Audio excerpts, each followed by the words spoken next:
Greetings everyone, Solo Dancer 98 back at it again with another reaction. We're looking at Matt Pat's second FNAF theory, the Game Theory FNAF 2, Gaming Scary Story Solved. This should be interesting. I haven't seen this one in a hot minute, I won't lie. Probably since it came out, maybe a year or two after that. So yeah, it's basically been 7 to 8 years ever since this one came out, since I've seen it, give or take. So let's go into it and see what exactly we can remember about how he pieced together this piece of it before it got very convoluted after 3 and 4.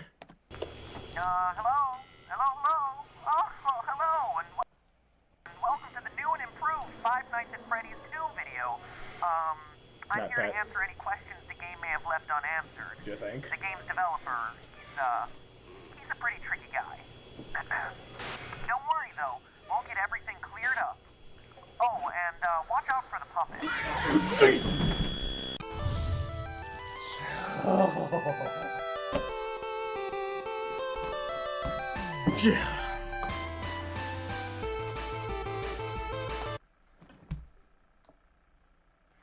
I was not ready for that. I completely forgot the puppet jump scare was right there. Oh, Jesus.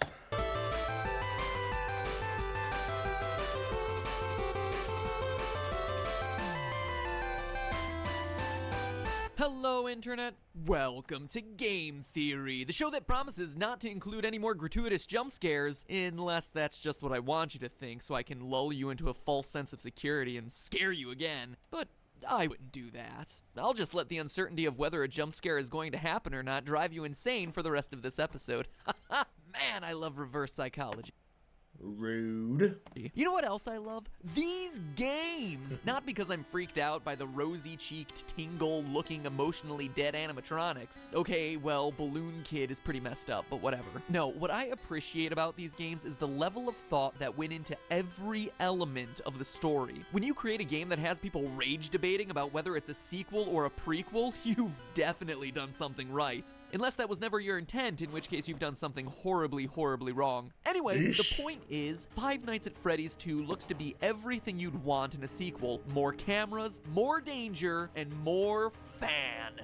Oh, the fan. But that also comes with more questions. Questions about the game's lore. And while others will provide you with the jump scares, I provide you with what... Smash Games, Markiplier, what was that? Game Grumps, I believe is what they're called. Don't remember the P guys. What everyone really wants, answers. Well, maybe not everyone. What an elite, educated subset of you really want, answers. So grab yourselves a slice of Freddy Fazbear's signature pizza, cause we're about to dig in. Ugh, tastes like cardboard. Let's get the big one out of the way first. Is the game a sequel or a... I see he's eaten at Chuck E. Cheese before. Shots fired.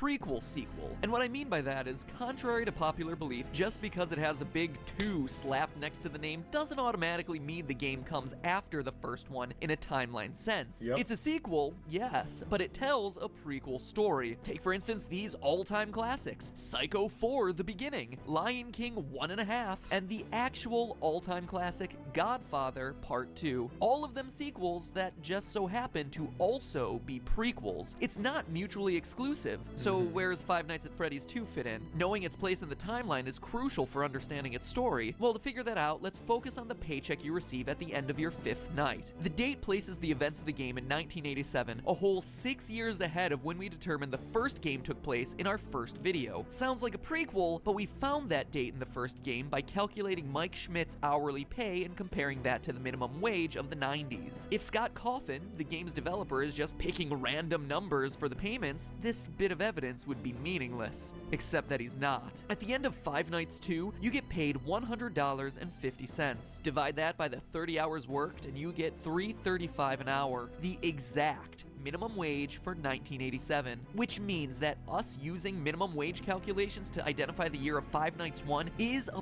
perfectly valid way to prove it and shows that it takes place after the events of Five Nights 2. Still don't believe me? Players brave enough to survive the extra night 6 are rewarded with a bonus check and a newspaper clipping that says the toy robots are getting scrapped and that the old ones are going into storage for a new, smaller scale version of the restaurant. That would explain why the old models reappear in Five Nights 1, and the toy models don't. And notice how it mentions a smaller version of the restaurant. The building in Five Nights 1 is significantly smaller than the setting of Five Nights 2. Need more evidence? What about the fact that on the first night in the office, the phone guy explains that the robots used to walk around during the day just like they do in Five Nights 2, but not anymore. Or the fact that phone guy dies in the first game, making it hard for him to also be the phone guy in Five Nights at Freddy's 2 if it takes place after. Call me the Phantom Menace, cause every way to Sunday, this game is a prequel. So with that revelation out of the way, we're able to piece together the rest of the timeline and dig a little bit deeper. Posters everywhere in Five Nights 2 welcome you to this new location, implying that there was another Freddy Fazbear's Pizza somewhere before this one. Additionally, the phone guy makes reference to it on night 1, mentioning the old location and how it was left to rot. So we know that there was one Freddy Fazbear's Pizza for the first game, one for the second game, and one that came before both of them that we've never seen. But even before that, the phone guy also mentions an even older restaurant called Fredbear's Family Diner, which, aside from its confusingly different name, also had different owners. So let me recap. There's the restaurant from the first game, which is the last in the timeline. The one that you're currently working at in 1987 in Five Nights 2, an older location of Freddy Fazbear's Pizzeria left to rot, and the original Fredbear's Diner. Jeez, I hope you're still with me, because this is more complicated than the Zelda timeline. Anyway. Oh, based on later games, it gets more complicated than that. Wait, it's at this first location, the diner, where the whole story begins. Submitted for the approval of the Game Theorist Society, this is the true tale of Five Nights at Freddy's. When you die in Five Nights at Freddy's 2, before you've even gotten over the jump scare, you sometimes get a screen like this. Oh, turn it off, it's too horrifying. That, youngsters, was E.T. for the Atari, a console that came out before the NES. Yes, around the same time as the dinosaurs. It's widely considered to be the worst game of all time, hence me reacting in a horrified manner. Yeesh. See? Humor, folks. But seriously, you get these disturbing death minigames which, true to the 1987 setting, use Atari-esque graphics to depict various horrific events. All the while, a creepy robotic voice spells out letter by letter things like help them, save them, or save him. These death minigames are the most important piece in figuring out the true story behind these games. Let's start with this one. This death minigame has you playing as Freddy, taking cake to screaming children at a birthday party. As Freddy rushes around trying to keep the whole party happy, a single sad child looks on from outside, when suddenly you're powerless to do anything but look on in abject horror as a purple man pulls up in a car, murders the child, and drives off.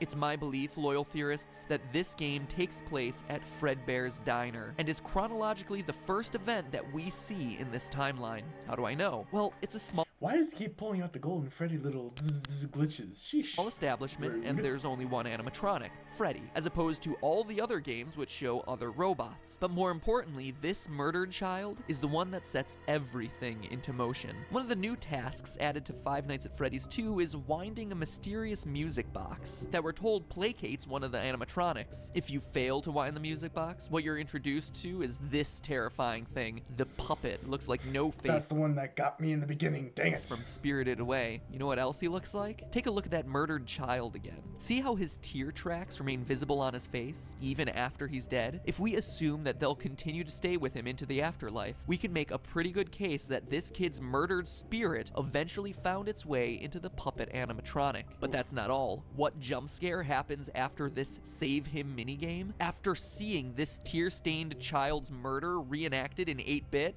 the puppet jumps out of the screen and attacks you. Coincidence? I don't think so. That incident marks the first time the chain is... He didn't play the Incredibles clip of, like, coincidence? I think not! ever associated with a violent act carried out against a child, and we can infer that it was this incident that caused the original owners of Fredbear's Diner to sell off to the company now known as Fazbear Entertainment. Now, I don't know about you, but if I was senselessly murdered and left to haunt a crappy pizza place for the rest of my life in the body of an awful-looking clown doll, I'd want to get my revenge as soon as possible. Unfortunately for our vengeful puppet, though, it doesn't quite turn out that way. Fast forward a few years to Freddy Fazbear's Pizza, the first location, the one that has yet to appear in a game. This new restaurant is the one we learned about in my earlier episode and throughout the first game, where our pal the murderer uses a Golden Freddy suit to lure away and kill 5 children in the back room. As we read through the various articles on the wall, he gets caught the next day, but the bodies are never found, presumably because they've been stuffed into the animatronic suits. The restaurant stays open for a few months until the dead body stink starts to waft off the robots and causes the place to get shut down for health reasons. But how do we know this happened in the first pizzeria's location? Again, we turn to what the phone guy says. On night 2 of Five Nights 2, he mentions the smell coming from the old animatronics, the smell that got the original restaurant shut down. We also know that after the Golden Freddy incident, it took multiple months for the restaurant to get shut down. That couldn't have happened in the restaurant of Five Nights at Freddy's 2, which is shut down on night 6 and into the foreseeable future. But outside of these lore clues, it also makes logical sense. Before the Golden Freddy murders, there was one dead child whose tear-stained soul existed in the form of the puppet. But now there are 5 more dead children, and thanks to another of the death minigames, we find out exactly what happened to them. In the Help Them minigame, the puppet stuffs the dead children into the robotic suits, giving their souls new life, and preps them for their eternal mission of vengeance. But MatPat, you say through your chattering teeth, there are only 4 dead children in that game. To which I tell you, look closer if you dare. For the frame right before Golden Freddy's head jumps out and attacks features the lost 5th dead child, and what started as a haunted puppet has suddenly become an army of possessed animatronics out for revenge. But wait, that's not all we know. We also know the murder was committed by the same guy who killed the first child. How? Look at the Foxy death minigame. Twice, Foxy runs out to meet the kids, but the 3rd time we see the tall purple man again, smiling. Foxy goes into the other room to find 5 dead children. The man in purple strikes again. Skip ahead to 1987, finally bringing us to the events of Five Nights at Freddy's 2. The old animatronics have been retired, and the cute new versions of all our favorite friends come equipped with facial recognition software that just so happens to be connected to a sex offender database. Seems like an oddly specific detail, right? Until you consider that the last restaurant was closed for having children get kidnapped and killed by an employee. It's a Yeesh, I gotta say, that's pretty advanced for late 1980s. I mean, facial recognition software and robots at a pizza joint. I can get it, but still, that's pretty dang advanced. safety measure. You see how it all ties together? So you have some animatronics possessed by vengeful spirits and another batch on the prowl for predators, but that doesn't stop our friend the Purple Man from continuing his life's work of murdering children at Freddy Fazbear's Pizza. As we learn from the phone guy on nights 4 through 6, the new restaurant is once again under investigation as, well, I'll let him explain. Hello. What on earth are you doing there? Didn't you get the memo? The place is closed down, at least for a while. Someone used one of the suits. We had a spare in the back, a yellow one. Someone used it. Oof. Now none of them are acting right. The Golden Freddy killer struck again. The final death minigame also supports this. You, as Freddy, must walk through an exact replica of the building, animatronics all in their proper places, seeing the 5 dead children spread out through the various rooms. And based on what Phone Guy says, it seems like the guilty party was the former night guard, the one who moved to day shift and the one your character replaced. I mean, Phone Guy makes plenty of uncomfortable references to suddenly having an available position during the day. When we get it all sorted out, we may move you to the day shift. A position just became available. We don't have a replacement for your shift yet, but we're working on it. But is the Purple Man really someone we've never met and who's only worked there a week? Or is it someone we trust? Someone with a long history with these characters? Someone no one would suspect? The head guard. The one forced to fill empty positions and teach new recruits by leaving them instructions over the phone. Is the Purple Man the phone guy? Ask yourself this. What do we really know about Phone Guy? Let's look at what he says. First, he always speaks like an outsider looking in. He refers refers to the management of the company as they. So he's not a higher up like the CEO or even a manager, but he's also not a typical day worker, as he says things like the employees and the staff. So he works there, but isn't generally considered a regular member of the company. We also know that he's qualified to take the role of a night guard, as we learn he plans to take over the position sometime after night 6, and is on his way out of the position by the time the first game starts. For now, just make it through the night. When the place eventually opens again, I'll probably take the night shift myself. I actually worked in that office before you. I'm finishing up my last week now, as a matter of fact. What else do we know? Well, we know that the phone guy has a long history with the company, being with it at least since the first pizzeria that we haven't played in. He also openly admits that Foxy the pirate was always his favorite, and that he has never liked the puppet because, as he says, it was always thinking. See, I told you you wouldn't have any problems. Did Foxy ever appear in the hallway? Probably not. I was just curious. Like I said, he was always my favorite. I'll be honest, I never liked that puppet thing. It's always thinking, and it can go anywhere. Okay, but what do we know about the purple guy, the Golden Freddy killer? Well, let's look at the mini-games again. He has a long Well, according to later games, the Golden Bonnie killer, but history with the franchise, killing since it was Fredbear Diner. We see him smiling as he watches Foxy perform, Phone Guy's favorite, right before Foxy sees the room of dead children. We know that the puppet and the killer wouldn't get along, which would explain Phone Guy's discomfort around a creature that he describes as always thinking. And here's the bombshell. We know the killer is a security guard. How? On very rare occasions during the Save Them minigame, while Freddy chases the puppet, the purple man appears and chases you. Look on his chest. It's an orange badge, the kind that would be given to a security guard. Now look at his eyes. Notice the white spots? An odd, seemingly innocuous detail. But now look at Golden Freddy. Look deep into his dead, vacant eyes. What do you see? Two white spots. Pinpricks, really. Barely visible. They're there. And now finally, what do we see in Purple Guy's hand? Well, the Atari graphics make it tough to discern. It's not like any gun or knife I've seen. No, that to me is very clearly a phone.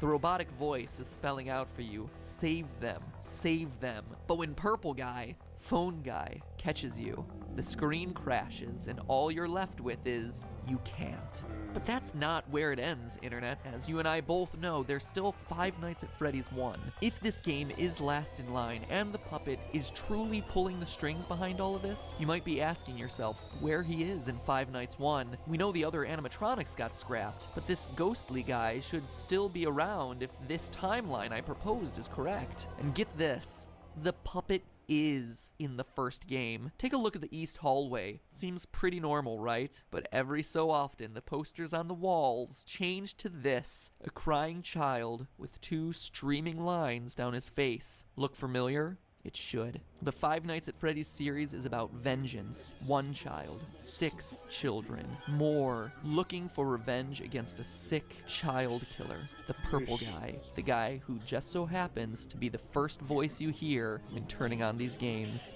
Save them. Save them. You can't. But hey, that's just a theory. A game theory. Thanks for watching. Make sure you wind that music.